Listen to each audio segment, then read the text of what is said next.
উপলক্ষেই এই নির্বাচন হতে যাচ্ছে। যেটা নিয়ে আপনি উদ্বিগ্নতা দেখছেন অন্যদের, বিশেষ করে এনসিপি যেটা বলল যে আমাদের ফেব্রুয়ারিতে হবে না। আমি কালকেও একটা শোতে বলেছিলাম যে নাসিরউদ্দিন পাটোয়ারির এটা হয়তো পার্সোনাল মত। এটা তো ওর ব্যক্তিগত মত হতে পারে। এটা তো দলীয় সিদ্ধান্ত না।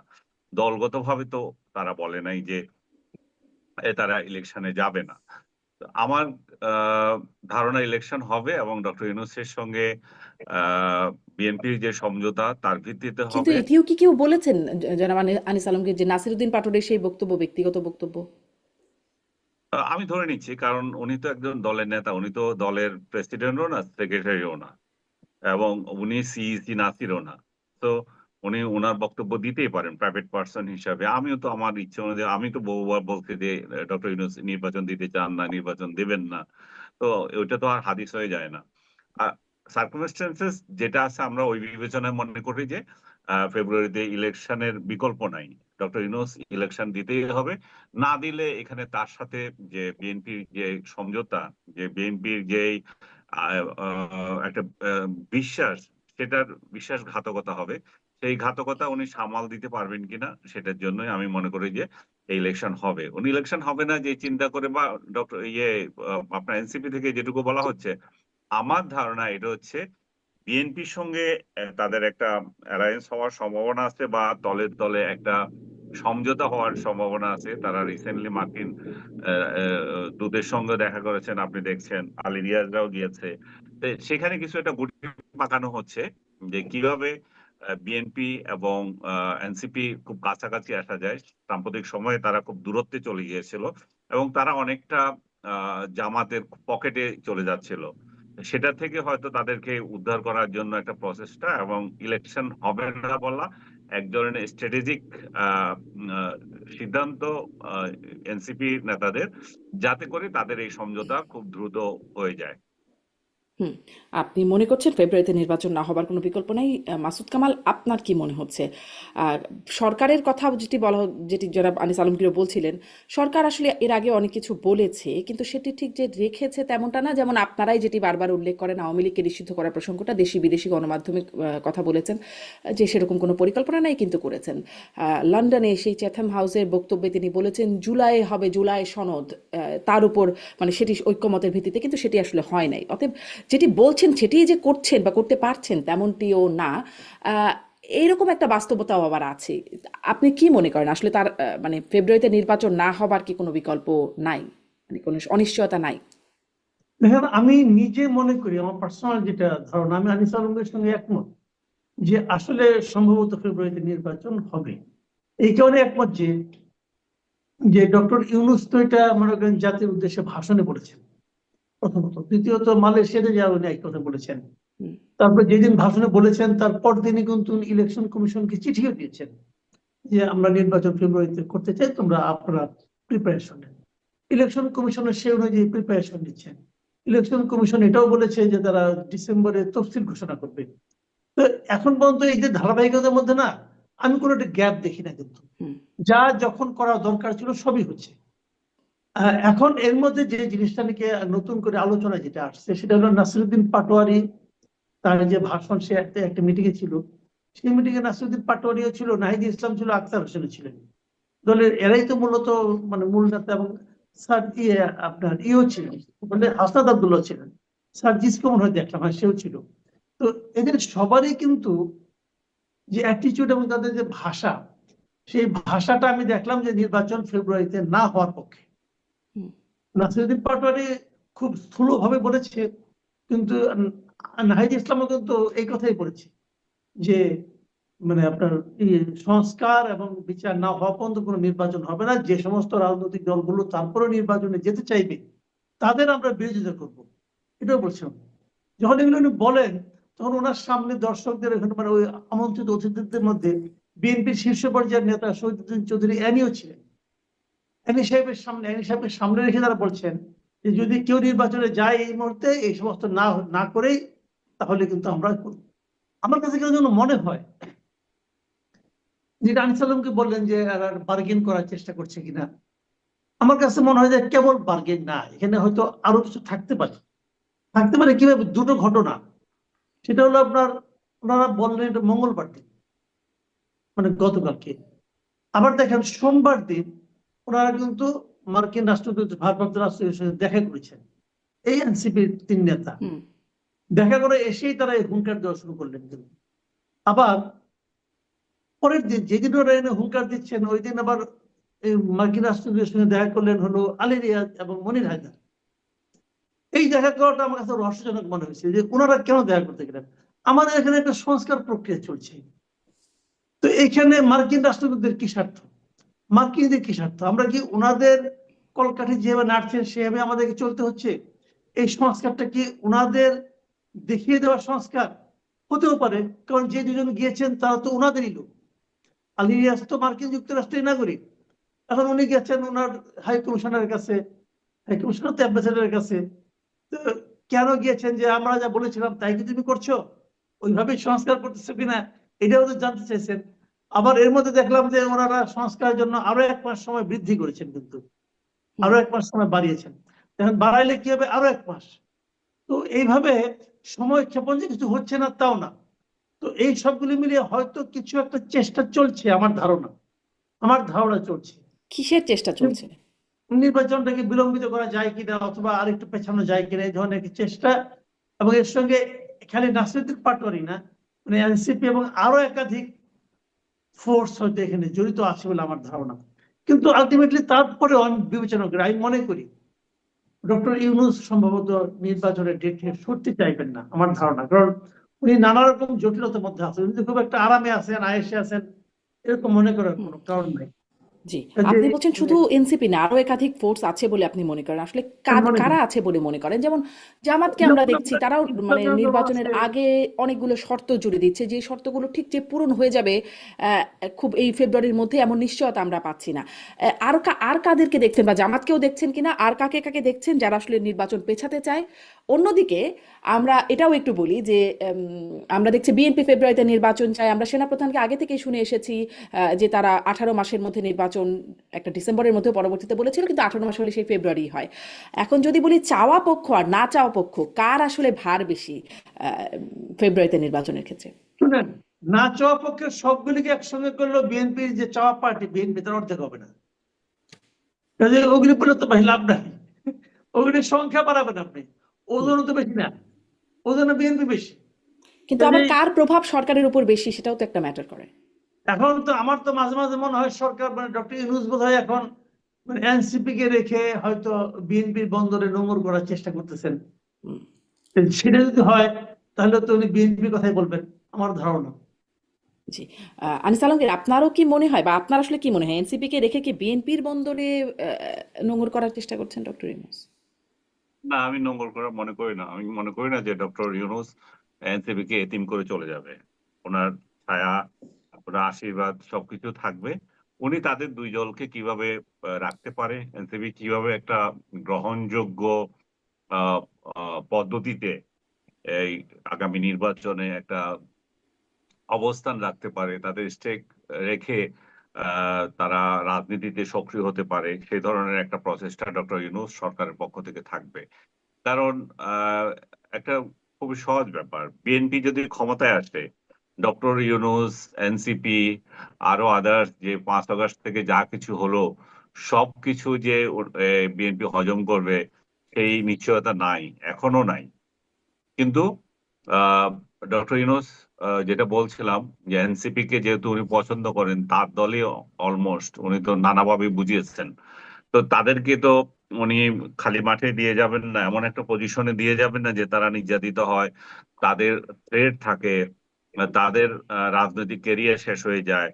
তো সেই সব চিন্তা করে আমার মনে হচ্ছে ডক্টর ইউনূস নিজে বিএনপির সাথে এমন একটা সমঝোতা এনসিপি কে করে দেবে যাতে করে তাদের ভবিষ্যৎ নিশ্চিত হয়ে যায়, তারা রাজনীতিতে তাদের প্রতিষ্ঠিত থাকে এবং তারা একটা নিশ্চিন্তের সামনের দিনগুলো কাটাতে পারে। আর তারা যেই হারে আহ জামাতের সঙ্গে মিশে গিয়েছিল, তাতে করে তাদের তাদের যে রাজনৈতিক ভীষণ, তারা যে এন্টি, আপনার এটাকে বলবো মুক্তিযুদ্ধ এক ধরনের ইমেজ তাদেরকে দাঁড়িয়েছিল তাদের, সেটা জামাতের সঙ্গে যাওয়াতে আরো একটা জটিল হয়ে গিয়েছিল। যে তাহলে কি জামাত সহ এবং অন্যান্য ফোর্সের সাথে ইসলামিক ফোর্সের সাথে তারা একসঙ্গে মিলে ইলেকশন করবে কিনা। লেটেস্ট ডেভেলপমেন্টে আমার যেটা মনে হচ্ছে যে তাদেরকে জামাত এখানে আলাদা থাকবে, হয়তো এনসিপি কে বড় ধরনের একটা অংশ অংশীদারি তো দেওয়া যে সংসদে, সেটার জন্য ডক্টর ইউনূসের চেষ্টা থাকবে। বিএনপি তো আর 300 আসন নেবে না, তো কিছু আসন তো আছেই।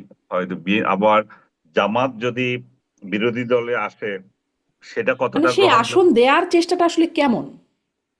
হ্যাঁ? সেটা সমঝোতা, যদি তাদের দুই দলের যদি সমঝোতা হয়, বিএনপি যদি চিন্তা করে যে আমরা এতটা আসন ছেড়ে দেব, আর হুম, এনসিপিরও তো কিছু ইয়ে আছে, তাদেরও সমর্থক আছে, তো সবগুলো মিলে তখন আর মুক্তিযুদ্ধ বিরোধী ট্যাগ থাকলো না তাদের কাছে। আর বিএনপির সাথে যদি থাকে, তাহলে এক ধরনের ভোটের সহযোগিতা, দুই দলেরই সহযোগিতা হবে, এবং বিএনপি যে কোনো মূল্যে ক্ষমতায় যেতে চায়। বিএনপি যখন যে কোনো মূল্যে ক্ষমতায় যেতে চায় এবং তাদের জনপ্রিয়তা আছে, তারা এই এই ক্ষমতা হারাতেও চাইবে কেন। তো তারা যে কোনো শর্তে যে কোনো কন্ডিশনে যাবে।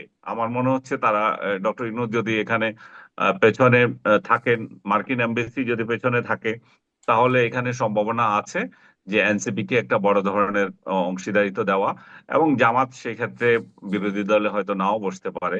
এখন জানি না, তো এত অগ্রিম বলা খুবই কঠিন, কারণ মানে ডে বাই, মানে দুই দুই চার দিন পর পরে সিনারিও চেঞ্জ হয়ে যাচ্ছে। হুম। লেটেস্ট সিনারিও আমার কাছে এটা মনে হচ্ছে, সামনে এবার কত দূর যাবে।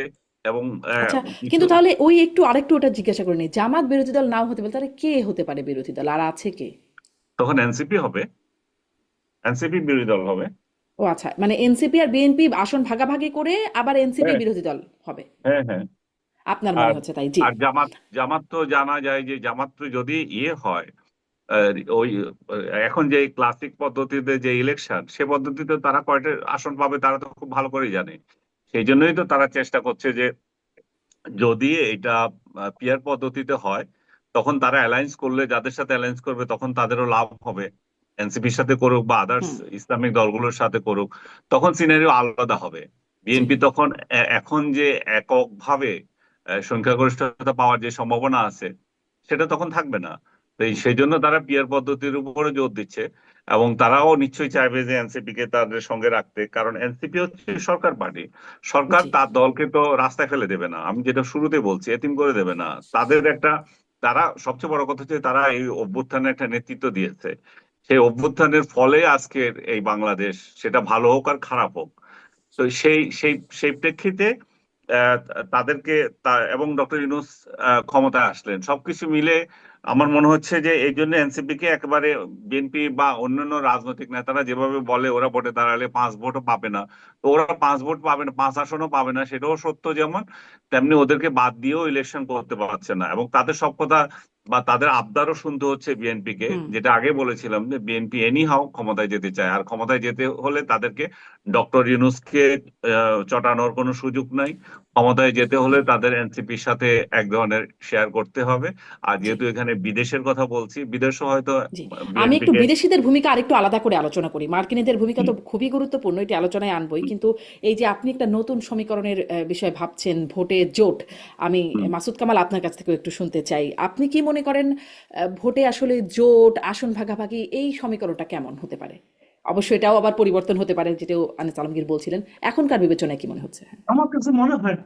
আমার কাছে মনে হয় না কেন, দেখেন, এটা হলে পরে না নির্বাচনটা মানে সারা দুনিয়ার কাছে বলেন, মানুষের কাছে বলেন, হাস্যকর হয়ে যাবে।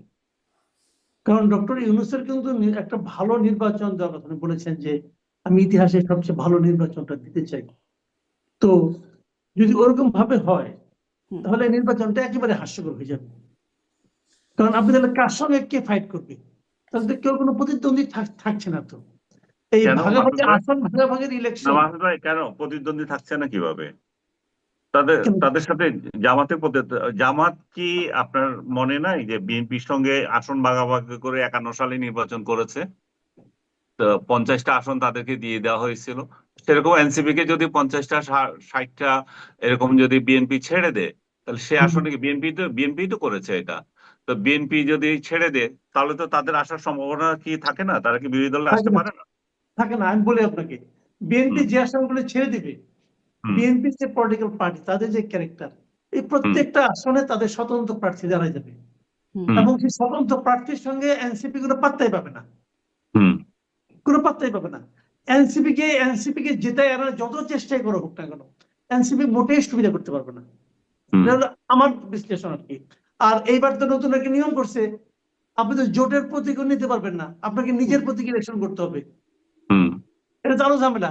হুম হুম যেখানে ধানের শীষ নাই, সেখানে কিন্তু বিএনপির ভোট এনসিপির বাক্সে যাবে না, সেখানে বিএনপির স্বতন্ত্র প্রার্থীর কাছে যাবে। হুম কাজেই এনসিপির পক্ষে আপনার এখান থেকে যে ইলেকশন করে জোট করে যে আসা, এনসিপি কে বিএনপিতে জয়েন করতে হবে, পারবে এনসিপি? থাকলো না, তত হলো না। এনসিপি কেমন পাশ করে আনতে পারবেন না রে ভাই। আগে অনেক হয়েছে এরকম, অনেক মনে করেন আপনার সিপিবি প্রার্থী নৌকা মার্কেটে দাঁড়াইছে, ওয়ার্কার্স পার্টি নৌকা মার্কেটে দাঁড়াইছে, একটা মার্কা, একটা বাংলাদেশে এখনো মার্কা একটা ফ্যাক্টর, হুম যেখানে নাকি আপনার ধানের শীষ নাই, আমি এনসিপি কে দিয়ে দিলাম, সেখানে দেখবেন স্বতন্ত্র প্রার্থীর কাছে এনসিপি। এটা আমার ধারণা, এই ধারণা ভুল হুম হইতে পারে। আমার কাছে মনে হয় ইলেকশন ফেয়ার হবে, ইলেকশনের মতোই হবে, হুম এবং সেই ইলেকশনে বিএনপির সঙ্গে জামাতের ফাইট হবে, এটা, এবং সেই ফাইটটা হবে অনেক অনেক ডিফারেন্সে, অনেক ডিফারেন্স ফাইট হবে আচ্ছা এইটা। কিন্তু তারপরেও কিন্তু এই ইলেকশন আমার কাছে মনে হয় না দুনিয়ার কাছে গ্রহণযোগ্য হবে। কারণ গ্রহণযোগ্য হবে না এই কারণে, যে কারণে আওয়ামী লীগ যখন নাকি জাতীয় পার্টিকে এটা প্রধান বিরোধী দল বানাইছিল, ওই যে বানানোর পদ্ধতিটা বিএনপি কে বাদ দেওয়া, ওইটা যেভাবে গ্রহণযোগ্য হয় নাই, এখানেও ঠিক একই জিনিস হবে। এখনো বাংলাদেশে ফেয়ার ইলেকশন যদি হয় এবং সবাই যদি অংশ নিতে পারে, তাহলে জামাত তো তৃতীয় দল। কাজে আপনি দ্বিতীয় দল অথবা প্রথম দল, ওই দুটোর মধ্যে একটাকে বাদ দিয়া আপনি তৃতীয় দলের সঙ্গে ফাইট করলেন, যুদ্ধ করলেন, আপনি একতরফা যুদ্ধ আপনি জিতে গেলেন, ওই যুদ্ধ জয়ে আনন্দ নাই, এবং ওই যুদ্ধ নিয়ে আপনি বাইরের মানুষের সঙ্গে কথাও বলতে পারবেন না। জি এটা কিন্তু একটা আপ- বড় ক্রাইসিস হবে সামনে, আমি মনে করি। বিভিন্ন জরিপের মধ্যে চলছে যে কোন দল কত ভোট পাবে। এর মধ্যে ব্র্যাক ইনস্টিটিউট অফ গভর্নেন্স সম্ভবত নাম, তারা তারা একটা জরিপ সম্প্রতি তারা বলছে যে 48% মানুষ এখনো মানে সিদ্ধান্তহীনতায় আছে যে তারা আসলে কোন দলকে ভোট দেবে। অতএব আপনারা যেটা বলছেন সামনে আসলে অনেক পরিবর্তন হতে পারে, নিশ্চয়ই সেটারও একটা ভোটারদের উপরেও একটা তাদেরও একটা মনোভাব ঠিক করার ব্যাপার আছে যে তারা কোন দিকে যাবে। একটু মার্কিনীদের বা আমেরিকার ইন্টারেস্ট একটু বুঝতে চাই। আমাদের নির্বাচন নিয়ে বেশ সবসময় মার্কিনীরা কথা বলে। 24-এর নির্বাচনকে ঘিরে যেমন শুনতাম অন্তর্ভুক্তিমূলক নির্বাচন হতে হবে, এবারে সেই টার্মটি তারা উঠিয়ে নিয়েছে, বরং জাতিসংঘর একটা নতুন ব্যাখ্যা দিচ্ছে, যেটি আসলে শেখ হাসিনা যেরকম করে ব্যাখ্যা দিতেন যে অন্তর্ভুক্তিমূলক, মানুষ ভোট দিতে পারলেই, জনগণ ভোট দিতে পারলেই সেটি অন্তর্ভুক্তিমূলক হবে। ব্যাখ্যারও অনেক রকম পরিবর্তন হচ্ছে। আনিস আলম, কি তাদের ইন্টারেস্টটা কি, তাদের চালটা কি, বা তাদের অবস্থানটা কি মনে হচ্ছে এবারে নির্বাচনকে ঘিরে, এই যে বৈঠকগুলো হচ্ছে? তাদের চাল, এটা তো খুব গভীর গবেষণার কোনো দরকার নাই। তারা যেহেতু সরকার পরিবর্তনে ভূমিকা রেখেছে সেটা এখন প্রমাণিত। তাদের তাদের নিজেদের বয়ানে হোক, শেখ হাসিনা বা আওয়ামী লীগের বয়ানে হোক, সব দিক থেকে, এবং যারা বিপ্লব করেছে তাদের বয়ানে হোক, সব দিক থেকে তো এটা প্রমাণিত যে মার্কিনীরা বাংলাদেশের সরকার পরিবর্তনে ভূমিকা রেখেছে। তো তারা যখন, এবং জাতিসংঘ এখানে এই যে রেখেছিল, তারপরে যেহেতু যখন বলছে যে যে আমাদের সামরিক বাহিনীকে অংশগ্রহণ করতে বিরত থাকার যে সত্যটা দিয়েছিল, তো সব দিক থেকে যদি আমরা মনে করি যে এই এই ইলেকশনে মার্কিনীদের ভূমিকা ছিল, তো মার্কিনীরা তো অবশ্যই চাইবে যে এখানে এমন একটা সরকার থাকুক যেটা তাদের বলয়ে থাকবে। এবং ডক্টর ইউনূস তাদের পছন্দের ব্যক্তি। যদিও এই সরকার কতটা পছন্দ করে সেটা নিয়ে বিতর্ক থাকতে পারে, কারণ কিন্তু স্টেট ডিপার্টমেন্টে তো সে প্রশংসা, ইয়ের গুড বুকের একটা ব্যক্তি। মার্কিন পুতুল হিসাবে যারা তার সমালোচকরা বলবে যে মার্কিন পুতুল। তো মার্কিনীরা তো চাইবে এখানে এমন একটা সরকার হোক যেটা তাদের স্বপ্ন বাস্তবায়ন করতে পারবে। অবশ্যই সেটা বিএনপির পক্ষে সম্ভব। কিন্তু যেই দলটা, আমি বারবার বলছি, যেই দলটা এনসিপি এই ভূমিকাটা রাখলো, এবং যাদের ক্রিয়েশনেও এদের ভূমিকা আছে, তো তাদেরকে এতিম করে দেওয়া বিষয়টা মার্কিনীরা কিভাবে নেবে, তাদেরকে আমি জানি না, তাদেরকে ফেলে দিবে কিনা। এবং মার্কিনীদের সাথে জামাতেরও একটা ভালো সম্পর্ক আছে। মার্কিন এম্বাসিতে বহু জামাতের লোক কাজই করে স্বয়ং। তো তাতে করে মনে হয় যে আহ সব দিক থেকে আমেরিকার ভূমিকা এখানে রয়ে গেছে। আর যখন ইয়ে নাই, আওয়ামী লীগের অনুপস্থিতি, আওয়ামী লীগের অনুপস্থিতিতে যে কোনো যে এখানে যারাই আসুক তাদের সাথে তাদের সখ্যতা আছে, কিন্তু বিশেষ সখ্যতা আমি এই জন্য বলতে চাচ্ছি যে বারবার বলছি যে এনসিপির সাথে তাদের যে দহরম মহরম, তারা স্বাভাবিকভাবে চায় যে এনসিপির একটা পজিশন এখানে থাকুক, এবং সেই আলোকে আপনি ডক্টর ইউনূস বলেন, যে আলী রিয়াজরা বলেন, মার্কিন এমবেসি বলেন, সব দিক থেকে তাদের একটা ভূমিকা এখানে থাকবে, কিন্তু কিভাবে তারা থাকবে সেটাই আমি জানি না এখনো, সেটা এখনো ক্লিয়ার না। ওই যে ভাই বলতেছে যে একটা ফেয়ার ইলেকশন হবে, তো এবং সেই ক্ষেত্রে এনসিপির কোনো পাত্তাই থাকবে না। জানেন আমি এত এত ইয়ে করতে পারছি না, কিন্তু আমি এটুকু এটুকু বুঝতে পারছি যে তাদের একটা অবস্থানের জন্য মার্কিন দূত যারাই এখানে থাকুক তারা আপ্রাণ চেষ্টা করবে। জি, জনাব মাসুদ কামাল, আপনার কি মনে হয় মার্কিনীদের স্বার্থ, ভূমিকা বা তাদের চাওয়া কি? এই একটা প্রশ্ন করি, সাথে সাথে এটাও একটু আপনার কাছ থেকে দুটো প্রশ্ন একবারে করে ফেলি যে আহ, আওয়ামী লীগ তারা এই নির্বাচনে অংশগ্রহণ করতে পারবে না, যেটা বোঝা যাচ্ছে, কিন্তু তাদের আসলে চাওয়াটা কি হতে পারে? তাদের নিশ্চয়ই কোনো পরিকল্পনা, ষড়যন্ত্র কিছু না কিছু থাকবে নির্বাচনকে ঘিরে। তাদের চাওয়াটা কি হতে পারে, নির্বাচন হোক নাকি না হোক? আমি আপনার মার্কিনীদের যে ভূমিকাটা এটা নিয়ে আনিস আলম যেটা বললেন, আমি তার সঙ্গে মোটামুটি একমত। আসলে তারা এরকমই কিছু একটা করবে, এটা নিয়ে আমি আর বেশি না বাড়াই। আমি বরং আওয়ামী লীগের পার্টটা বলি।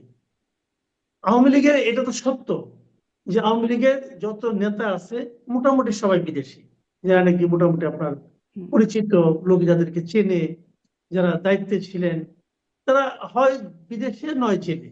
এই দেশে তারা মুক্ত ভাবে বিচরণ করছেন এমন মনে হয় না আমার কাছে। যারা বিদেশে আছেন এরা কিন্তু আসলে আওয়ামী লীগের এতদিন ধরে ফেস ছিলেন, বাট এরা কিন্তু আওয়ামী লীগের যে মানে তাদের সিদ্ধান্তের কারণে একটা সিদ্ধান্ত দিলেন, এতে এই দেশে আওয়ামী লীগের যারা এই সমস্ত নেতাকর্মী আছে, সমর্থক আছে, তাদের কি সমস্যা হতে পারে, তারা কি বিপদে পড়তে পারে, এটা কিন্তু বিদেশে অবস্থানরত ওই আওয়ামী লীগের নেতারা মোটেই বিবেচনা করে না। তারা হলো আওয়ামী লীগের ক্রিম খাওয়া লোক। আওয়ামী লীগকে তারা ব্যবহার করে তারা নিজেরা প্রচুর অর্থ করে কামাইছে, কামাই নিয়ে এখন বিদেশে বসে আছে। এবং বিদেশে বসে তারা কিন্তু যাওয়ার সময় হয়তো অনেকে টাকা নিয়ে যেতে পারছে, অনেকে পরে নিয়ে গেছে। এদের সঙ্গে অনেকেরই সম্পর্ক আছে, কাজে তারা এখান থেকে টাকা নিতেও পারে। কারণ সম্পর্ক না থাকলে আপনি দেখবেন যে মানে তারা এত আরামে এত নিরাপদে কিভাবে দেশ ছেড়ে চলে গেল। মাত্র হাতে গোনা দুই একজন লোক ধরা পড়ছে, বাকি এত ধরাই পড়ে নাই। এরা বাইরে বসে বসে ওই অনলাইনে, ফেসবুকে, সোশ্যাল মিডিয়ায় নানা ধরনের কর্মসূচি দেয়, এবং এদের আসলে এই দেশে এখন আর কোনো গ্রহণযোগ্য আছে বলে আমি মনে করি না। যদি কখনো আওয়ামী লীগ ব্যাক করে দল হিসাবে, ওদেরকে নিয়ে যদি আওয়ামী লীগ ব্যাক করতে চায়, তাহলে সেটা হবে আওয়ামী লীগের জন্য একটা বড় বিপদ। এটা হলো আমার ধারণা। কারণ ওই লোকগুলি কিন্তু যেই আওয়ামী লীগের জরিপটার জন্য কথা বলছিলাম মাসুদ কামাল, ব্র্যাক ইনস্টিটিউটের, তারা আবার বলছে যে এখনো 7.3% তাদের প্রতি সমর্থন, যেটি অক্টোবরে ছিল 8.9%। তাদের গবেষণা, মানে তাদের রিসার্চ অনুযায়ী বলছে, মানে তাদের এই পরিমাণ সমর্থন, মানে ভোটার ভোট দেবে সামনে নির্বাচন। ব্র্যাকের যে জরিপটা না, এটা আমার কাছে খুব একটা মানে কনফিউজিং মনে হয়েছে। আমি আপনাকে ওই জরিপটা নিয়ে একটু বলি। আচ্ছা। কনফিউজিং এর কারণে তাদের জরিপ করার পদ্ধতিটা কি ছিল, তারা কিন্তু এটা টেলিফোনে নিচ্ছে। টেলিফোনে জরিপ কিন্তু ভয়ঙ্কর। সাধারণ মানুষ সত্য কথাটা বলে না, কারণ তারা জানে আমার এই টেলিফোন নাম্বারটা রেজিস্টার্ড, এই টেলিফোন নাম্বার আমি এনআইডি কার্ড দিয়ে দিচ্ছি, আমি কি বলবো না বলবো এটা হয়তো তারা রেকর্ড করবে। তারা এই রিস্কে যাবে না। ওখানে এনসিপির ভোট যে বাড়ছে এটা এই কারণে বাড়ছে, আর কিছু না। আমি আওয়ামী লীগকে ভোট দেবো এটা টেলিফোনের জরিপে কেউ বলবে না, বললে হচ্ছে মানে একদম পার আওয়ামী লীগ না, আমি 7% কেমন করে হইলো, আমি তো এটাই তো অবিশ্বাস লাগছে আমার কাছে। হুম। এটাই রিয়েলিটি। আর 2 নম্বর কথা হলো যে 48%, 48.5% তারা বলছে তারা সিদ্ধান্ত নেয় নাই। এই যে সিদ্ধান্ত না নেওয়া লোক, এর মধ্যে প্রচুর আওয়ামী লীগ আছে। তারা আছে এই কারণে তারা আসলে বুঝতেও পারছে না। ওখানে 48.5%, যেটা নাকি 8 মাস আগে ছিল 38%, মানে 10% বেড়েছে। এদের কি কারণে বেড়েছে? এই 8 মাস আগে কিন্তু আওয়ামী লীগ নিষিদ্ধ ছিল না, নিষিদ্ধ কিন্তু এর মধ্যে হয়েছে, হওয়ার কারণে এটা বেড়ে গেছে। তারা কনফিউজ যে আসলে নির্বাচনটা কে থাকবে, ব্যালট পেপারে কার কার নাম থাকবে, ব্যালট পেপারে কি কি মার্কা থাকবে, তাদের মধ্যে একটা কনফিউশন আছে। যে কারণে এদের অনেকে হয়তো শেষ পর্যন্ত ভোটও দিতে যাবে না, কিন্তু আবার কিছু লোক যাবে, যাকে না ভোটের অপশন করছে, হয়তো না ভোটে কিছু লোক গিয়ে ভোট দিয়ে আসবে। এটা আপনি দেখবেন এবার না ভোটের দাপট এবার দাপট দেখেন আপনি, এবার অনেক না ভোট কিন্তু না ভোট তো সম্ভবত আমি যতটুকু দেখলাম যে তখন দেয়া যাবে যখন একজন মানে বিকল্প নাই, সেখানে বিকল্প থাকলে তো না ভোটের অপশন মনে হয় থাকবে না। রাইট। বিকল্প থাকলে থাকবে না এটা আমি জানি না, তো এটা আমি হুম। বলতে পারছি না তাহলে। হ্যাঁ, এটা থাকা বিএনপি উচিত ছিল। প্রতিবাদ করছে। না আমি যত জানি সারা দুনিয়ার যে ঘটনা আমি জানি, যেমন নোটা ভোটটা কিন্তু আপনার যদি 10 জন ক্যান্ডিডেট থাকে তাও এখানে না ভোট থাকে, কারণ সে মনে করে এই 10 জনের তাকে কাউকে পছন্দ হয় নাই, সে না ঠিক ভোট আছে, দিবে। মাসুদ ভাই, আপনি যেটা বলছেন সেটা হ্যাঁ, অতীতে ছিল। এরা এখন হুম। নতুন যে অ্যামেন্ডমেন্ট করছেন সেখানে বলছে যে বিনা প্রতিদ্বন্দ্বিতা আমরা নির্বাচিত হতে দেব না, সেখানে আমরা না লাগিয়ে দেব। তো এটা লাগে কিন্তু লাভ কি? হুম। এইটাই একটা ফাউল সিস্টেম করছে যে এখানে এটা তো কোনো না ভোট। সিস্টেম আছে নাকি? সারা দুনিয়াতে ওইভাবে চলে। এবং ইন্ডিয়াতেও কিন্তু না ভোট আছে, না ভোট না, ইন্ডিয়াতেও আমরা আছে, তো এবং ছিল, আমাদেরই তো ছিল, ইন্ডিয়া কেন আমাদের বুঝতে ছিল যাবে। আগে 2008-এর নির্বাচনে আমাদের না ভোট ছিল, হুম। এবং সেটা সবসময় থাকবে। আর এরা যদি এটা করে থাকে, আমি ঠিক শিওর না, আমি জানি না এটা, তাহলে তো এই না ভোটের কোনো অর্থ হয় না। হুম। তো যাই হোক, আমি যেটা বলছিলাম যে আওয়ামী লীগ যদি ওই বাইরে যারা আছে তারা কিন্তু নিজেদের স্বার্থ ছাড়া কিচ্ছু বুঝে না, তারা আওয়ামী লীগের এখন মানে আমি মনে করি আওয়ামী লীগের ওই অনুষ্ঠান না। যারা বাইরে আছে তারা নিজেদের কিভাবে পুনঃস্থাপন করা যাবে, নিজেরা কিভাবে পুনর্বাসিত হতে পারে, তারা ওই চিন্তা করতেছে। তাদের এক একটা উদ্ভট উদ্ভট সিদ্ধান্ত নেয় ওখানে। এই যে নানক সাহেব দেখলাম একটা, সেটা বিরাট সিফাহ ছাড়া সাচ্ছে, ওখান থেকে সে সিদ্ধান্ত চমক দিন এটা হবে, তমুক দিন এটা হবে, ঘোষণা দিয়ে দলটাকে হাস্যকর বানায়। আর এখানকার মানুষ তো মাঠে নামবে না ওদের কথায়, এবং বরঞ্চ এখানকার মানুষ যারা আছে ওই ঘটনাকে কেন্দ্র করে আর বিপদে পড়ে। হুম। কাজে ওই লোকগুলি আপাতত ধীরে ধীরে হারায় যাবে, ওদের কোনো কাজকর্ম নাই, বাইরে বসে বসে এক একটা করে ঘোষণা দিবে। কিন্তু আওয়ামী লীগকে যদি দাঁড়াতে হয়, আওয়ামী লীগ এই দেশে যারা আছে এখনো তাদের মাধ্যমে দাঁড়াতে হবে, এবং এই নির্বাচনে কিছু আওয়ামী লীগের লোক কিন্তু স্বতন্ত্র হিসাবে দাঁড়াবে বলে আমার ধারণা। আমি জানি না জি। হবে কিনা, বাট আমার ধারণা, আমার কেন যেন মনে হয় কি কিছু লোক আছে যারা নাকি স্বতন্ত্র হিসাবে দাঁড়ায় যাবে। তাদের সংখ্যা হয়তো কম হবে, কিন্তু তাদেরকে দাঁড়াতে দেবে কিনা আমি তাও জানি না। যদি দাঁড়াতে দেয় তা দাঁড়াতে দেবে না কে, মানে দাঁড়াতে দেবে এই সন্দেহটা কেন? এখন যারা দেয় না, আচ্ছা একটা বলেন আপনি, একজন লোক একসময় ছাত্রলীগ করতো অথবা আওয়ামী লীগ করতো, তারা ধরে পিটাচ্ছে না? পিটাচ্ছে তো, তার বিরুদ্ধে কোনো মামলা নাই, তার অপরাধ কি? একসময় আওয়ামী লীগ করতো, আওয়ামী লীগের অমুক কমিটির সদস্য আছে, যে দাঁড়াবে তার বিরুদ্ধে এগুলো হবে, শুধু মব হবে কিন্তু দেখেন আপনি। যদি মব হয় তাহলে যদি তার যদি সে সম্ভাবনাময় হয় তাহলে তো আরো বেশি মব হবে। তবে তখন আবার আইন শৃঙ্খলা কি থাকবে আমি জানি না, যদি আর্মি তখন সব জায়গায় যদি থাকে তাহলে আইন শৃঙ্খলা ভালো হতে পারে। জি। আপনি আওয়ামী লীগের কর্মসূচির কথা বলছেন, সেই প্রসঙ্গটাতে আমি একটু আসবো, কিন্তু নির্বাচনের সাথে আর একটা প্রশ্ন আনিস আলমগীর আপনার কাছ থেকে একটু জেনে নেই যে 1-11 পদধ্বনি শুনতে পাচ্ছিলেন কদিন আগে মাহফুজ আলম, নাহিদ ইসলামও সম্প্রতি বললেন যে জাতীয় ঐক্য না রাখতে পারলে 1-11 তিনিও 1-11 দেখতে পাচ্ছেন। এই 1-11টা মানে শুরুর দিকে দেখতেন 5ই আগস্টের পর বেশ কিছুদিন মির্জা ফখরুল ইসলাম আলমগীর খুব 1-11 কথা বলতেন, এখন মাহফুজ আলম, নাহিদ ইসলাম এনারা 1-11 কথা বলছেন। 1-11 কথা এখনো কেন আসছে এবং একটু পক্ষ চেঞ্জ হয়ে আসছে কেন? 1-11 একটা জুজু। 1-11 যদি না হয় আমাদের কথা শুনুন, অথবা সামরিক বাহিনী আসবে। 1-11 মানে কি? সামরিক বাহিনী আসা।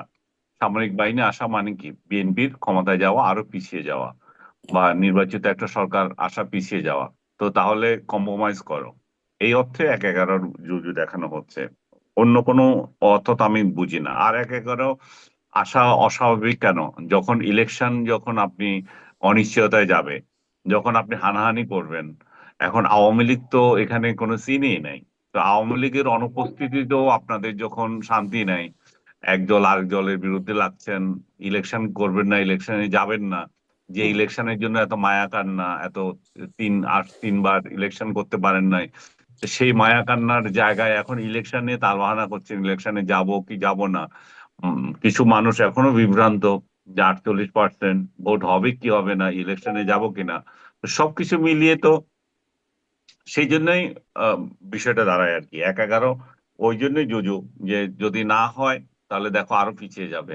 আমার মনে হয় যে 1-11 সম্ভাবনা যেমন আছে তেমনি সম্ভাবনা নাইও। সম্ভাবনা নাই, আপনারা এককভাবে ইলেকশন করেন, এখানে তো আওয়ামী লীগ নাই।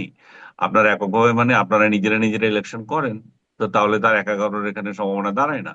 আর আপনারা যদি ঝগড়াপাটি করেন, তার মানে আওয়ামী লীগ আসার সম্ভাবনা থাকে, তারপর তার মানে হচ্ছে অন্য পক্ষ তৃতীয় পক্ষ আসার সুযোগ থাকে, তখন এই গোলযোগ যদি লেগে যায় স্বাভাবিকভাবে মানুষও তো ওয়েলকাম করবে ১/১১-কে। ১/১১ যখন এর আগে এসেছিল তখন তো মানুষ ওয়েলকাম করেছিল।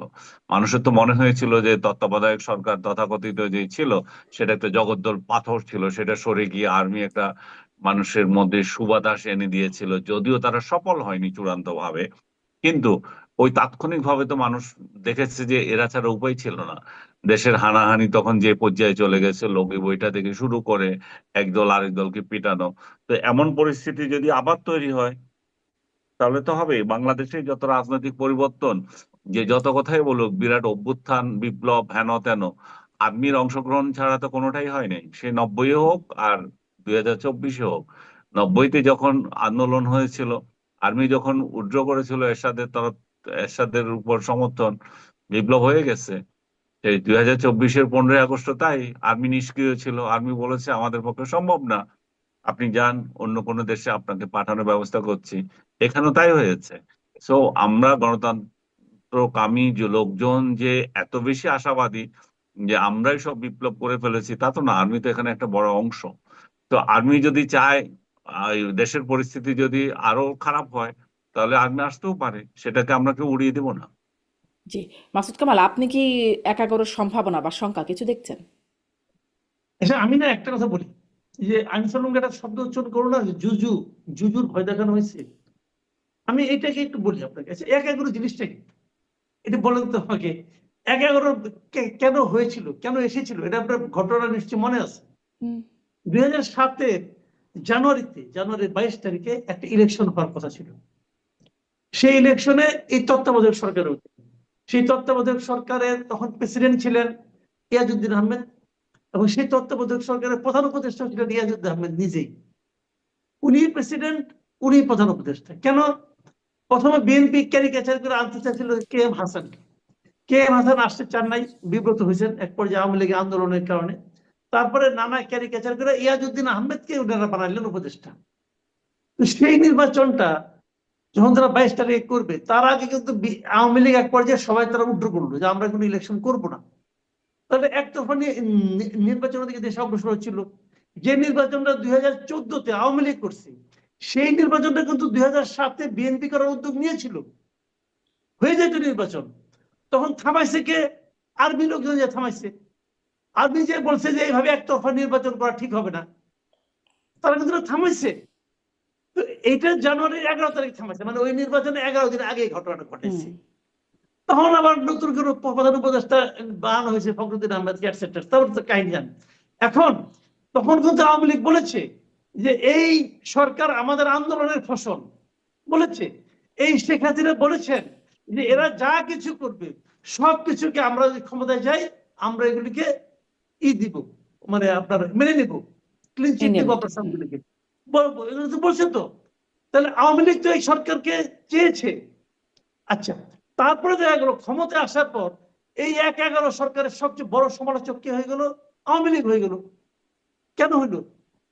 হইল এই কারণে যে আওয়ামী লীগের তখন এই তত্ত্বাবধায়ক সরকারের সিস্টেমটাকে বাতিল করার জন্য একটা অজুহাত দরকার ছিল।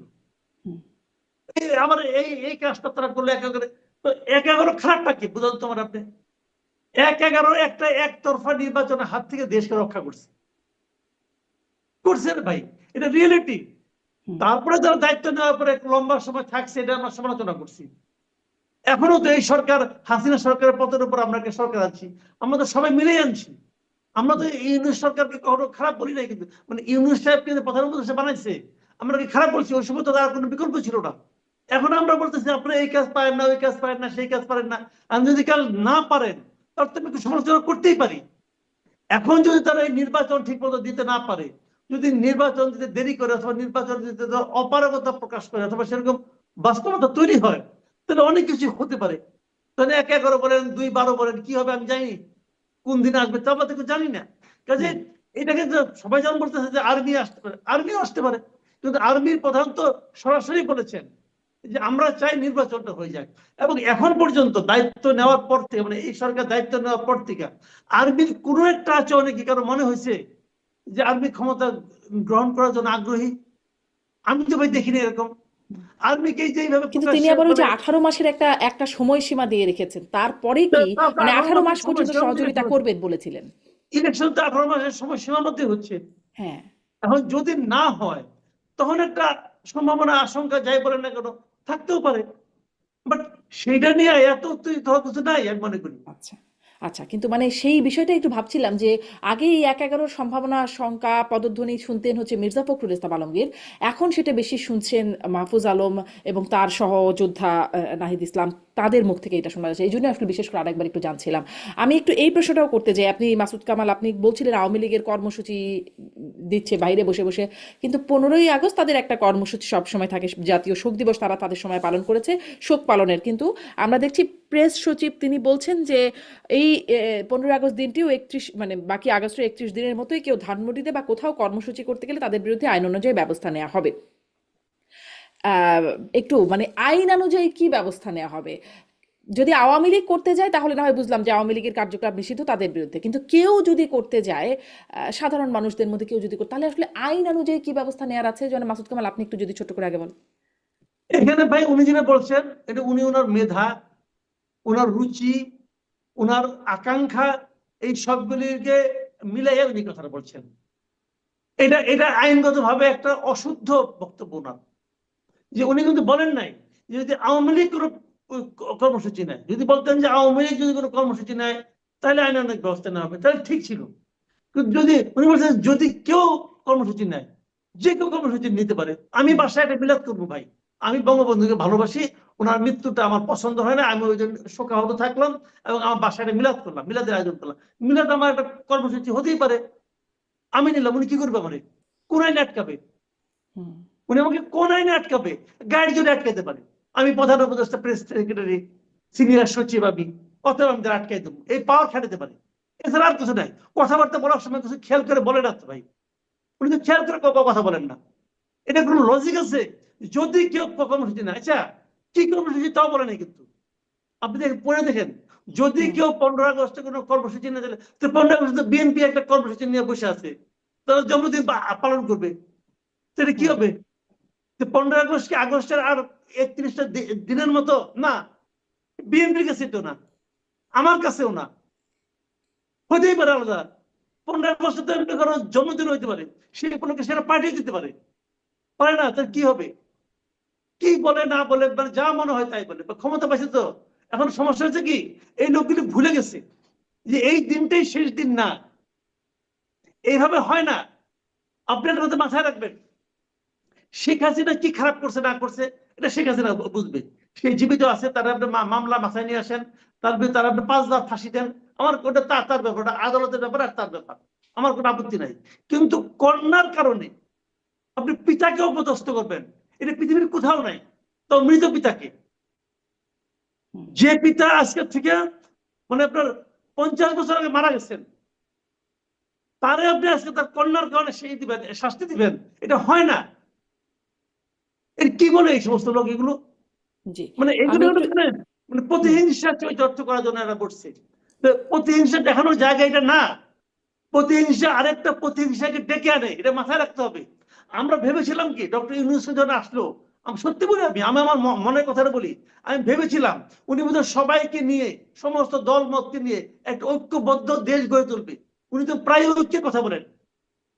উনি আওয়ামী লীগ 15 বছর 17 বছর ধরে পুরো দেশটাকে বিভক্ত করার চেষ্টা করছে, যে বিএনপি একটা সন্ত্রাসী দল, জামাত একটা মুক্তিযুদ্ধের চেতনা বিরোধী দল, এগুলি বলে বলে দেশটাকে ভাগ করে দিচ্ছিল আওয়ামী লীগ। এখন এই ভদ্রলোক এসে আওয়ামী লীগ 15 বছর যা করছে, সে 15 মাসেই তার চেয়ে বেশি করার চেষ্টা করতেছে। এই লোকটা আমরা কি ভাবছে আর সে কি করতেছে? এর নাম জাতীয় ঐক্য? একটা বিভক্ত জাতি পৃথিবীতে কখনো অগ্রসর হতে পারে না। উনি সেই কাজটাই করতেছে। তো এর খুব আনফরচুনেট। আনিস আলমগীরের কাছ থেকে একটু এই বিষয়ে ছোট্ট করে একটু মন্তব্য নিয়ে আমি আরেকটা প্রসঙ্গ একটু ছোট করে যেতে চাইবো, যদি এই প্রসঙ্গটা একটু আপনি মন্তব্য করেন। কোনটা? এই ব্যক্তিগতভাবে যে পালন করা? 15 আগস্টে কোনো কর্মসূচি করলে আইন অনুযায়ী ব্যবস্থা নেওয়া হবে। দেখেন, এরা যেটাই বলি, যদি সেটা আওয়ামী রিলেটেড হয়, সেটা যদি মুক্তিযুদ্ধ রিলেটেড হয়, সেটা যদি বঙ্গবন্ধু রিলেটেড হয়, বিশেষ করে বঙ্গবন্ধু রিলেটেড এবং মুক্তিযুদ্ধ রিলেটেড 32 নম্বর রিলেটেড কোনো কথা বলেন, এটাকে বিকৃত করে এরা প্রকাশ করে। কিছু স্বাধীনতা বিরোধী চক্রের কাজই হচ্ছে এটা, যে কথা বিকৃত করা।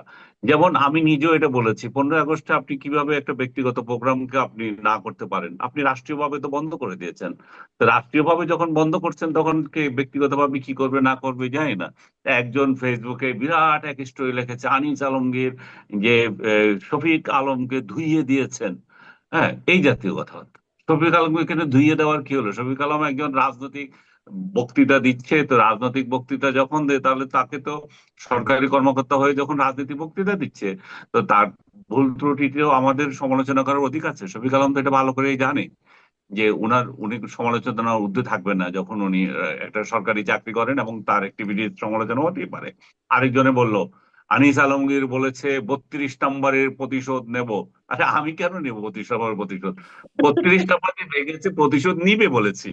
যে নেব আর নিব এক জিনিস হলো? আমি কি রাজনীতি করি যে এটা প্রতিশোধ নিতে যাব? বাস্তবতা হচ্ছে বঙ্গবন্ধু মানে যে 15ই আগস্ট একটা শোকের দিন, জাতীয় শোকের দিন। আপনারা রাজনৈতিক পরিবর্তনের ফলে আপনারা মনে করছেন না এটা শোক প্রকাশ করতে পারবে না, করেন না। আপনারা তো ধরে রাখছেন না যে আপনি করতেই হবে। তাদের সরকার যখন আসবে তখন তারা হয়তো আবার করবে। এখন না করলেও কি আপনি জোর করে করতে পারেন না? কিংবা আপনি রাষ্ট্রীয় শোক দিবস থাকলো, আপনি এমন সব কর্মকাণ্ড করলেন, সেই শোক দিবসের ডান্স করতেছেন, তো তাহলে সেই শোক দিবস তো না থাকাই বেটার। তো আমি মনে করি যে সরকার যদি এই দিবস পালন না করে, কিছু আসে যায় না। কিন্তু ব্যক্তিগতভাবে কে শোক পালন করবে না করবে, এখানে রাষ্ট্রের মাথা কামানোর কোনো সুযোগ নাই। একটা জিনিস হচ্ছে যে, যেহেতু আওয়ামী লীগের কার্যক্রম এখন নিষিদ্ধ, তো নিষিদ্ধ একটা দল যদি কর্মসূচি দেয়, আওয়ামী লীগ যদি একটা কর্মসূচি দেয়, 15ই আগস্ট তোমরা এই বঙ্গবন্ধুর বাড়িতে আসো, 32 নম্বরে আসো, এই জাতীয় কর্মসূচি দেয়, তখন আপনি বলতে পারেন যে ভাই তোমরা তো একটা নিষিদ্ধ দল, এখন তোমরা কেন এই কর্মসূচি দিচ্ছ, তখন আপনি প্রতিরোধ করতে পারবেন। কিন্তু প্রাইভেট পার্সন কেউ যদি 32 নম্বরে যায়, কোনো একটা ফুল দেয়, আপনি সেখানে কি করার আছে আপনার? 2 দিন আগে আমি এটা নিয়ে লিখেছিলাম যে শেখ হাসিনা একটা নিরাপত্তার অজুহাত দিয়ে এটা বন্ধ করে রেখেছিলেন বছরের পর বছর। এই সরকার এসে প্রথমে এটা খুললো 2 দিনের জন্য, তারপর আবার বন্ধ করলো। প্রথমে এটা আগুন লাগালো, তারপরে এটা পুরোটাই ধ্বংস করলো। এই সবই আগুন লাগানোর সময় তারা ছিল না, কিন্তু ধ্বংস যখন হলো তখন তো এই সরকারই ছিল, তখন কোনো প্রিভেন্ট করে নাই। এখন 2 রাস্তা বন্ধ করে কি প্রিভেন্ট করে আমি জানি না। আজকে 2 দিন থেকে দেখলাম যে এটা খোলা, এখন যাইতেছে। আমি জানি না 15ই আগস্টে আবার এটা বন্ধ করে রাখে কিনা। তো আমার কথা হচ্ছে, ব্যক্তিগতভাবে কে শোক প্রকাশ করবে না করবে সেটা তার ব্যক্তিগত অধিকার। সেই জায়গায় আপনি নাক গলানোর পিছনে, রাষ্ট্রের নাক গলানোর পিছনে। জি, স্পষ্ট। একদম ছোট্ট করে আরেকটা বক্তব্য সম্পর্কে একটু আপনাদের কাছ থেকে জানতে চাইবো। মিডিয়া, গোয়েন্দা সংস্থা এবং সুনির্দিষ্টভাবে ডিজিএফআই এর বিরুদ্ধেই হাসনাত নাসিরুদ্দিনরা ওই বক্তব্যই, যেটা নিয়ে শুরুতে কথা শুরু করছিলাম, ওই সময়ই তারা হুম। কথা বলেছেন, বলছেন যে হুমকিও দিচ্ছেন যে ডিজিএফআই এর হেডকোয়ার্টার ভেঙে দেওয়ার হবে প্রয়োজনেতে, যদি তাদের তাদের সেই রকম কর্মকাণ্ড হয়, তাহলে সেরকমটাও তারা বলছেন। এবং মিডিয়ার সম্পাদকরা এখন দালাল হয়ে গেছেন, এরকম বক্তব্য তারা দিচ্ছেন। মাসুদ কামাল, এই প্রসঙ্গে মানে মিডিয়ার সম্পাদকরা এখন কেমন হয়ে আছেন সেটা একটু আপনার কাছ থেকে জানতে চাই, এবং তাদের পুরো বক্তব্যেরই একটা সার্বিক মূল্যায়ন যদি আপনি বলেন। শেষ মিডিয়া প্রশ্ন। যারা আছেন না, আমরা খুব মানে একই মুদ্রার অপর পিঠ এখন দেখছি। গত 15 বছর যা দেখছিলাম, তার উল্টা পিঠে দেখতেছি। সমস্ত মিডিয়ার সম্পাদকের পদগুলো এখন জবরদখল হয়ে গেছে, নতুন লোক আসছে। আমি বলবো না তারা জোর করে দখল করছে, আমি বলবো মিডিয়ার যারা মালিক, এই প্রত্যেকটা ম্যাক্সিমাম মালিকই তো মনে করেন আপনার করাপ্ট বিজনেসম্যান।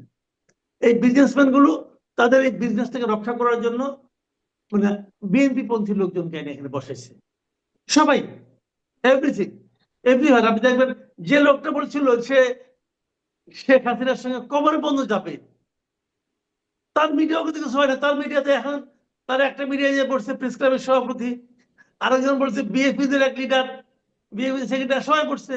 আরেকজন আবার বিদেশ থেকে ইয়ের থেকে আপনার কি বলে তারেক রহমানের সঙ্গে দেখা গেছে আপনার 15 জুনের চুক্তির সময় তাকে দেখলাম, সে সেটা তাদের সিইও নাকি এক দায়িত্ব নিচ্ছে। কিছু তো হচ্ছে না এখন। তো এভাবেই হবে। আরেক পত্রিকায় প্রেস ক্লাবের সাবেক সেক্রেটারি কিন্তু বসানো হয়েছে। সব জায়গায় প্রত্যেকটা মিডিয়াতে বিএনপি অথবা জামাতের লোক যে বসছে শীর্ষস্থানে। কত জায়গায় তারা নিজেরা গাইড করে বসছে, কিছু কিছু জায়গায় মালিকরাই তাদেরকে ডেকে নিয়ে বসাইছে, ভাই তুমি বসো, তুমি থাকলে পরে আমারটা কেউ আর দখল করতে আসবে না, কিছু করতে আসবে না। তারপরে এখন এই যে জনকণ্ঠে দেখলাম এনসিপির লোক যে বসছে এখানে, সে লোক এই যে আনসিপি এই লোক এই যে এত বড় একজন সংগঠক, এত বড় একজন সাংবাদিক, আগে জানতাম না, এখন জানি উনি যে জনকণ্ঠের ভবনের যে 14 তলা ভবন সে রক্ষা করার দায়িত্ব দিচ্ছে। এগুলো তো সব জায়গায় হচ্ছে। এখন মানে এইটা এই মিডিয়ার কাছ থেকে আপনি কি আশা করেন? মালিক পক্ষ তারাই এগুলিকে ই করছে, রক্ষা করতেছে, তারাই মানে এখন এবার এই সেলফ সেন্সরশিপের মাধ্যমে তারা সরকারের বিরুদ্ধে কোনো সমালোচনা করতেছে না, এটা দেখতেছি। এটা সব মিডিয়াতে চলছে এটা এখন। আগে হয়তো বলতো যে ডিজিএফআই থেকে ফোন দেয় অথবা বিশেষ গোয়েন্দা সংস্থা থেকে ফোন দিয়ে তাদেরকে আটকে এগুলো বলতো। আর এখন দেখতেছি বলা লাগে না, এখন নিজেরাই তারা নিজেদেরকে ফোন দেয়, ফোন দিয়ে বলে যে না আমরা এটা ছাপবো না, আমরা এটা করবো না। এগুলো হচ্ছে সরকারের প্রকৃত সমালোচনা। সরকারের যে সমালোচনা মানে কি, সে কিছু না পারে তার যে ব্যর্থতাকে দেখিয়ে দেওয়া। আপনি একটা ছোট্ট একটা ঘটনা বলি আপনি বুঝবেন। রিসেন্ট এই যে সিলেটের ভোলাগঞ্জ থেকে আপনার সাদা পাথর উত্তোলন হচ্ছে না? এই সাদা পাথর উত্তোলনটা কিন্তু অনেক হচ্ছে। কোথায় হচ্ছে জানেন? সোশ্যাল মিডিয়াতে। আপনি দেখেন মেইন স্ট্রিম মিডিয়াগুলো এটা নিয়ে খুব বেশি একটা মাতামাতি করতেছে কিনা, আমি খুব বেশি একটা দেখি নাই। বড় বড় পত্রিকাগুলো দেখেন, পাবেন না, কারণ ওরাও তো দিবে ভেতরে পাতা ছোট্ট করে একটু দিবে। অথচ এই মুহূর্তে এটা কিন্তু খুব বেশি একটা এই ঘটনা। তো এরা করে এরা সরকার এমন কিছু নিউজ ছাপতে চায় না যাতে নাকি সরকার বিব্রত হয়। সব পত্রিকা একই জিনিস দেখতেছি। কাজে এই মিডিয়া নিয়ে খুব বেশি আশাবাদী হওয়ার কিছু নাই। এই মিডিয়া ধ্বংসপ্রাপ্ত হইলেও আমাদের যে বিশাল কোনো ক্ষতি হয়ে যাবে আমার তাও মনে হয় না। আর ডিজিএফআই এর বিরুদ্ধে যেটা বলছেন, ডিজিএফআই এর হেডকোয়ার্টারও ভেঙে দেওয়ার হুমকি আছে, সরকারের সঙ্গে বলছেন। ডিজিএফআই আপনার আগে ভাঙতে পারতেন, কিন্তু এই মুহূর্তে ডিজিএফআই কে এই ধরনের কোনো কাজ করতেছে আমি ঠিক শিওর না, আমি বলতে পারছি না যে ওনারা হঠাৎ করে কোনো ডিজিএফআই এর উপর ক্ষেপলাম যায় না। এর মধ্যে কি ডিজিএফআই এই ধরনের কোনো অপহরণ, কোনো গুম অথবা কোনো মিডিয়াকে প্রেশার দেওয়া আমি কিন্তু এখনো শুনিনি। আমার কিন্তু বন্ধু বান্ধব বিভিন্ন পত্রিকা আছে, আমি কিন্তু এখনো শুনিনি যে তারা যে খুব একটা ওই যে প্রেশার তাদের কক্সবাজারে যাবার খবর হয়তো সরবরাহ করেছে, এটি একটা কারণ হতে পারে কিনা।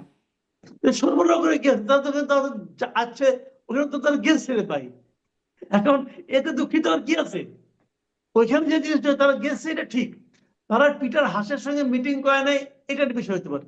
এটা তো মিডিয়া করছে, এটা যে মিডিয়া করছে সেই মিডিয়ার মধ্যে মামলা করা। আমি তো মনে করি সেই মিডিয়ার উচিত ছিল ক্ষমা চাওয়া, যে আমি এটা ভুল করছি। এই খবর তারা কিভাবে তারা স্ক্রলে দিল, কিভাবে দিল আমি বুঝতে পারলাম না। তাদের উচিত ছিল এই জন্য মানে ক্ষমা চাওয়া। এবং কেবল ওই মিডিয়াই না, অনেকগুলো পত্রিকাতে আমি দেখেছি তারা কিন্তু এই রিপোর্টটা করেছে যারা আপনার নাকি পিটার হাসের সঙ্গে মিটিং করছে। যারা এটা লিখছে তাদের প্রত্যেকের উচিত ছিল ক্ষমা চাওয়া, ভুল স্বীকার করা। আমি কোন একটা মিডিয়াকে দেখলাম এটা ভুল স্বীকার করতে। মানে মানে আপনার এই মিডিয়াগুলো এরা যেন সোশ্যাল মিডিয়ার মতো দায় দায়িত্বহীন হয়ে গেছে। এটা তো হওয়া উচিত না। জি। হয়েছে কিন্তু আমাদের এখানে আমি দেখছি এটা, এটা তো ঠিক করে আনিস না। আলমগীর, জি আনিস আলমগীরকে ওই প্রসঙ্গে একটু শুনি। আমি তো মিডিয়াকে একই কথা বলবো ভাই, যেভাবে বলছে। আমি এর আগেও একটা টক শোতে বলেছিলাম যে মিডিয়া এমন ভূমিকায় গিয়েছে বলেই তো তার বদনাম করতে পারছে। এনসিপি যে অভিযোগটা করেছিল, তারা দুইটা করেছে। তারা বলছে যে গণমাধ্যম গণ অভ্যুত্থানে জড়িতদের চরিত্র হরণের চেষ্টা করছে এবং শেখ হাসিনা স্বৈরাচার আমলের মতো গোয়েন্দা সংস্থার মুখপত্র হিসেবে কাজ করছে। এটা তারা এই জন্যই বলছে যে রিসেন্টলি তারা যে কক্সবাজারে গিয়েছিল, সেই কক্সবাজারে তাদের তাদের যে ইয়েটা, যে অনুষ্ঠানটা ছিল, সরি আমাকে যেন ফোন করছিল, এই জন্য বিরক্ত হচ্ছিলাম। তো তারা যে ওইখানে কক্সবাজারে গিয়েছিল, আহ এটা রাগ করে, যেটা পরবর্তীতে বোঝা গেল যে তারা অভিমান করে সেখানে গিয়েছিল, সেটাকে নিয়ে যে মিডিয়া প্রচার করলো যে তারা মার্কিন সাবেক রাষ্ট্রদূতের সাথে কথা বলার জন্য সেখানে গেছে, গোপন বৈঠক করছে। এবং সত্যিকার অর্থে এটা খুবই এম্বারাসিং ছিল। অনেকে লিখেছে, আমি পার্সোনালি এই সমস্ত গুজবে কোনোদিনও কান দিই না, এগুলো নিয়ে কোনো মাথা ঘামানোর টাইম নেই, আমি কিছু বলিও নাই, লিখিও নাই। কারণ আমি যতক্ষণ পর্যন্ত সত্যতা না থাকবে, সে একটা বিষয়ে আমাদের মতো সাংবাদিকদের, বিশেষ করে আমি বলবো যে রেসপন্সিবল সাংবাদিকদের তো এটা নিয়ে কথা বলা উচিত না। তো মিডিয়াতে কি কোনো রেসপন্সিবল সাংবাদিক ছিল না যারা এগুলো প্রচার করেছে, যারা বলছে যে পিটার হাসের সাথে বৈঠক হলো, এই খাইলো সেই খাইলো, কোথা থেকে? সে লোক নাই। তারপরে আপনি এদের চরিত্র হনন করছেন, এটা অবভিয়াসলি এটা চরিত্র হনন। এখন এটা তারা এই তথ্য কোথা থেকে পাইলো? তো তো তারা বলছে যে এটা গোয়েন্দা সংস্থা দিয়েছে, তাহলে গোয়েন্দা সংস্থা মানে তারা এই জন্য টার্গেট করেছে ডিজিএফআই কে। হুম। আমি জানি না এটা ডিজিএফআই দিয়েছে কিনা। ডিজিএফআই এর বিরুদ্ধে গত একটা বছর আমি এমন কোন অভিযোগ আমি শুনি নাই যে ডিজিএফআই ওই সাংবাদিকরে এই করেছে সেই করেছে বা ওই মিডিয়াকে চাপ দিয়েছে। এখন তারা কিভাবে পায় যে ডিজিএফআই এটা করেছে আমি জানি না, কিন্তু সম্পাদক পরিষদ আজকে যে বিবৃতি দিয়েছে, তারা যে সাধু শাস্তে চাচ্ছে এবং বলছে যে গণ অভ্যুত্থানে আমরা বড় ভূমিকা রেখেছি, কি ভূমিকা রেখেছে জাতি দেখেছে। তো সম্পাদক পরিষদ মালিকদের হয়ে যে কথা বলছে, মালিক এরা হচ্ছে নতজানু এক ধরনের মিডিয়া বাংলাদেশে তৈরি করেছে। এই তৈরি করেছে বলেই তো তাদেরকে আজকে এটা বলতে হচ্ছে। এমন একটা অভ্যুত্থান গেল, তাদের ভূমিকা ন্যাক্কারজনক ছিল বলেই আজকে তাদের উপরে প্রশ্ন তোলা যাচ্ছে। এই অভ্যুত্থানের পরে তারা আবার হিসাব দিচ্ছে অতজন সম্পাদককে চাকরিচ্যুত করা হলো, অতটা মিডিয়াতে পরিবর্তন আসলো, কেন আসলো? আসলো কি সরকার বলেছে যে অমুককে ছেড়ে দাও, অমুককে তুমি এই রাখতে পারবে না? আমি তো শুনি নাই কোনো একটা মিডিয়াতে সরকার বলেছে যে চাপ দিয়ে ওই সম্পাদক এই শেখ হাসিনার আমলে দালালি করেছে তাকে চাকরিচ্যুত করো। আমি জানি না, হয়তো বলছে কিনা, কিন্তু আমি মব দেখি নাই। হয়তো বলেছে, হয়তো মব মব গিয়ে বলেছে, বলেছে। জনগণ